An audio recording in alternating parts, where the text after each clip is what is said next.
ಶಿರಾ ತಾಲೂಕಿನ ಮರಡಿಗುಡ್ಡದ ಪಕ್ಕದಲ್ಲಿರುವ ಪುರುಸಕ್ಕನ ಕೆರೆಯಲ್ಲಿ ಒಂದು ಸೇದೆಯನ್ನ ಅಂದರೆ ಗುಂಡಿಯನ್ನ ತೆಗೆದು ಅದರಲ್ಲಿ ಜುಂಜಪ್ಪನಿಗೆ ಸಂಬಂಧಿಸಿದ ಒಡವೆ, ವಸ್ತ್ರ, ಆಭರಣ ಇತ್ಯಾದಿಗಳನ್ನು ಹೂಳುತ್ತಾರೆ.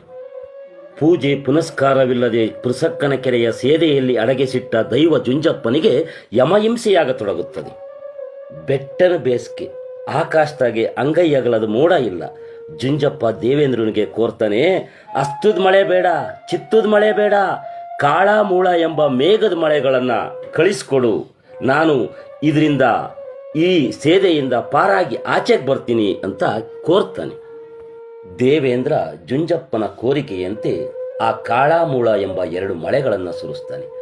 ಆ 2 ಮಳೆಗಳ ಬರುವಿಕೆಯಿಂದ ಇಡೀ ಪುರುಸಕ್ಕನ ಕೆರೆ ತುಂಬಿ ಹೋಗ್ತದೆ. ಆಗ ಸೇದೆಯಲ್ಲಿದ್ದ ಜುಂಜಪ್ಪನ ಒಡವೆ, ಆಭರಣ ಅಂದರೆ ಜುಂಜಪ್ಪನ ಪೆಟ್ಟಿಗೆ ಕೆರೆಯಲ್ಲಿ ತೇಲಿ ಮೇಲಕ್ಕೆ ಬರ್ತದೆ.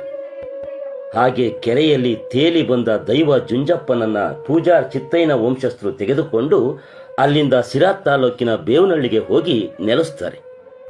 ಹಾಗೆ ಬೇವನಹಳ್ಳಿಗೆ ತೆಗೆದುಕೊಂಡು ಹೋದ ದೈವ ಜುಂಜಪ್ಪನ ಪೆಟ್ಟಿಗೆಯಲ್ಲಿ ಚಿನ್ನದ ಚಿಪ್ಗೊಡ್ಲಿ, ಜುಂಜಪ್ಪಂದು ಬಂಗಾರದ ಪಟ್ಟೆ ದಟ್ಟಿಯೇ ಇರುತ್ತೆ. ಅದರ ಮೇಲೆ ಅಣ್ಣ ತಮ್ಮಂದಿರ ಕಣ್ಣು ಬೀಳುತ್ತೆ. ಇಲ್ಲಿಯೇ ಇದ್ರೆ ಯಾರಾದರೂ ಇದನ್ನ ಕದಿಬಹುದು, ಇಲ್ಲದೆ ಕಿತ್ಕೊಳ್ಬಹುದು ಎಂದೆದ್ರಿ ದೇವರ ಸಮೇತ ಬಂದು ಆಗಲ್ವಾಡಿಯಲ್ಲಿ ನೆಲೆಸ್ತಾರೆ. ಇದು ಜುಂಜಪ್ಪನ ಮರಣೋತ್ತರ ಮಹಿಮೆ. ಆಗಲವಾಡಿಯಲ್ಲಿರುವ ದೈವ ಜುಂಜಪ್ಪನ ಪೆಟ್ಟಿಗೆಯಲ್ಲಿ ಏನೇನಿದೆ ಎನ್ನುವುದನ್ನ ಆ ಆಗಲ್ವಾಡಿ ಜುಂಜಪ್ಪನ ಪೂಜಾರಿಯ ಮಾತಿನಲ್ಲೇ ಒಮ್ಮೆ ಕೇಳಿ ನೋಡಿ.